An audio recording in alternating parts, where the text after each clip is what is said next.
Y'all, have you ever wondered if living in a tiny home could actually save your retirement?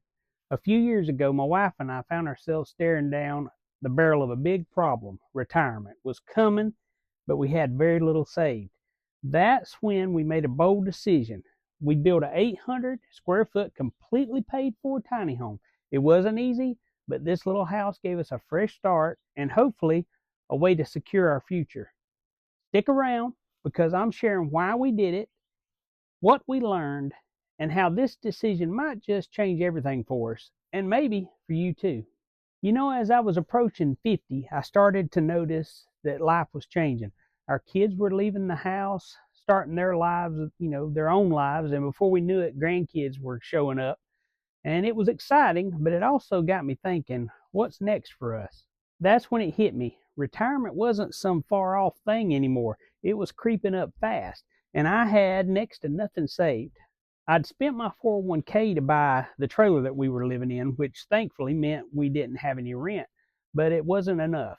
I realized that if I kept going this way, there was no way I'd have enough time or money to save for retirement. And taking on a mortgage at that stage of the game, it just wasn't for us. So I knew I had to come up with a plan. It wasn't about trying to make more money. I'd already worked every side hustle you can imagine. What we needed was to need less. We needed to cut down on financial stress, simplify our lives, and create a future that we could afford. And that's where the tiny home idea came in. This little house became our way of tackling all those challenges at once. A way to take control of our future, cut down on the financial stress, and create a life that actually would work for us in retirement. It wasn't going to be easy, but I had a vision and I was determined to make it happen. Let me walk you through exactly how I approached this challenge and the steps that changed everything for us. So once I realized we couldn't keep going the way we were, I started breaking it all down. What was standing in the way of us having the kind of future that we wanted? What could we actually change? First, I knew we needed to avoid one big thing, a mortgage. I wasn't going to spend the rest of my life paying off a loan that would eat up what little bit of time I had left to save. And then there was the debt. I felt like every dollar I made was already spoken for before I could even think about saving any. And if we wanted to get ahead, that debt had to go. It was like a hole in the bottom of our financial bucket. We also had to think long term. The more money we needed to live on in retirement, the harder it would be to get there. So I asked myself, how can we lower the amount we'll need to retire comfortably? Finally, it all came back to living more simply. Spending less, needing less. It was the only way we could ever make this work. It wasn't about giving things up. It was more about finding peace in the little things and focusing on what really mattered. That's when we started putting the pieces of the plan together. A plan to eliminate debt. We wanted to eliminate debt, lower our expenses, and live in a way that would actually give us the freedom that we were looking for. Once we decided to simplify and live without a mortgage, the big question was how. We needed something affordable, something manageable, and something we could make our own. That's when I started thinking outside the box, literally. I realized the solution wasn't in a traditional house at all. It was in something most people wouldn't even consider, a portable storage building. Now let me tell you why that idea made perfect sense for us. If you know me, you know I'm a guy with ideas that are, well, a little unconventional. Over the years, I've dreamt of everything from living off grid to building with alternative materials like straw bales or even cordwood homes. At this point, my wife just rolls her eyes and shakes her head when I bring up another wild idea. But here's the thing, after 27 years of marriage, she still supports me, and somehow she trusts me, even with my harebrained schemes. So when it came time to figure out how to build a mortgage-free home, I wasn't afraid to think outside the box. We started looking at portable storage buildings. Now I know what you're thinking, a storage building, but hear me out. These buildings are really just a shell. You get the framing, the roof, and the structure, and it's delivered right to you. And from there, you can customize it to fit your needs. For someone like me who loves getting hands-on and doing things themselves, this is a great option. Another big benefit is they're incredibly easy to get started with. You can put a small down payment and the first month's rent down, and they'll deliver and set it up for you. No need for loan approvals or waiting on a lengthy process to get into it. Now, that being said, the rent to own option can be much more expensive than if you're paying in cash. So if you go this route, you'll want to focus on paying it off as quickly as possible. That's exactly what we did. Every extra dollar went toward getting that balance down. Now, would I recommend a portable storage building to others? Maybe. I do think a site-built, traditional, regular built stick home is better if you can afford it. But for those who can't swing it, then this is absolutely an option that can work. If I could do it all again, what would I do differently? Well, honestly, I'd pay more attention to the foundation. If you're thinking of doing something like this, let me give you some advice. Take the time to pour a concrete slab or at least set up individual concrete piers. The skimping on the foundation has left me having to go back and reinforce and correct it. And that's a headache that I could have avoided had I done it right to start with. But now that we had a shell in place, it was time to get creative with finishing the inside. Let me tell you how we went about gathering materials, saving money, and turning that building into a home. We had a rule, and the rule was simple. No loans, no debts. If we couldn't pay for it in cash, then we didn't want to do it. And now that sounds straightforward, but let me tell you, it tested our patience more than once. Still, sticking to that rule has made our entire dream possible. And here's how we made it work. We'd set aside whatever we could for building materials.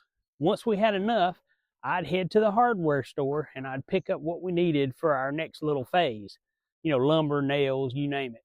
Then I'd spend the next couple of weeks putting those materials to use. By the time I ran out of supplies, it was usually payday again, and we could repeat the process. The timing, honestly, it worked out better than I could have hoped for. We started by insulating the walls and the ceiling, then concentrated on getting the electric installed. Thankfully, I've picked up enough skills over the years out of necessity, and when you're raising a family of 5 on a tight budget, you learn to fix things yourself because hiring someone just isn't an option. The day the electric company hooked up our power was a big milestone for us. It also meant I could finally work in air conditioning, and that was obviously a game changer. It was the middle of the summer. Was it frustrating to pause every couple of weeks? Absolutely. There were days I was itching to keep going, but we refused to rush into debt just to speed things up. And honestly, those pauses taught me something valuable. Patience and progress go hand in hand. Each completed step, no matter how small, felt like a win. One week it was framing the walls, and the next week it was getting some painting done.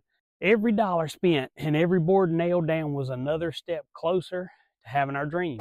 And now I won't sit here and tell you that we stuck to the no debt rule perfectly, because towards the end, we did use our Home Depot card to finish up the last touches, like some flooring and some painting. And we needed to get into the house before winter, and we decided that it was worth taking on a little debt to make that happen. The good news is that we paid off that card pretty quickly. And we also did use the Affirm app to buy a mini split air conditioner and heat pump. It's super efficient and does a great job heating and cooling our home. We just paid it off about 6 months ago, and let me tell you, it's been worth every penny. So was it perfect? No. But sticking to that rule as much as we could made the whole process manageable, and that's what got us here. The first big project was the privacy fence around the front yard. And of course, I went the non-traditional route because, well, y'all know me. I wanted a fence that would keep our dogs and grandbabies in while also keeping out the neighborhood dogs. And more importantly, I wanted it to be a true privacy fence. At first, I thought about a traditional wood panel fence, but let's be honest, those things don't age well. Every one I've ever seen ends up weathered and needing to be redone. And then I came across an idea online that caught my eye. It was a privacy fence that they'd made completely with roofing metal. We liked the way it looked, and after doing some calculations, I realized it was as cheap, if not cheaper, than the wooden option. So that's what we did. The privacy fence now wraps around the front yard, and for the back, I went with just a regular wire fencing because, well, it's cheaper and it gets the job done. After that, we added a tool shed to store my tools and saws and lawnmowers and all the essentials I need to keep the property running. But the project that I'm most proud of course, is our garden and this here greenhouse. We built a high tunnel greenhouse with several raised garden beds, and we've got a strawberry garden, my wife's flower garden. We got a variety of fruit trees. We got 2 apple trees, 2 pear trees, 2 peach trees, 2 fig trees, 5 mulberry trees, and some grapevines. We also have a strawberry patch, blackberry bushes, and 12 blueberry bushes. Now, we're not done yet, not by a long shot. One of my dreams for this property is to build an enclosed porch, like a big covered space under a roof with a fireplace and a big picnic table where our whole family can gather for meals. Because retirement's not just about financial security, it's about creating memories with the people you love. And while we're dreaming big, I'd love to build a nice garage someday, a proper workshop where I can tackle all my projects, keep all my tools organized, and maybe even set up a YouTube studio. Having that kind of space would let me keep pursuing my hobbies and sharing them with y'all. These projects aren't just about making the property nicer, they're about creating a life that's comfortable and fulfilling and sustainable in retirement. Each little step brings us closer to a future we can enjoy without spending a whole bunch of money. We've come a long way from where we started. A simple idea to live mortgage-free and secure our future. But as much as we've built and planned, this journey isn't just about the projects or the property. It's about what this life has taught us along the way. Let's talk about the biggest lessons I've learned and what I hope you can take away from our story. Living in our tiny home has completely changed the way we manage our money. Without a mortgage, we don't have that huge monthly payment looming over us, which means we can stretch our income further. Instead of worrying about making ends meet, we can focus on saving for the future, even on a modest income.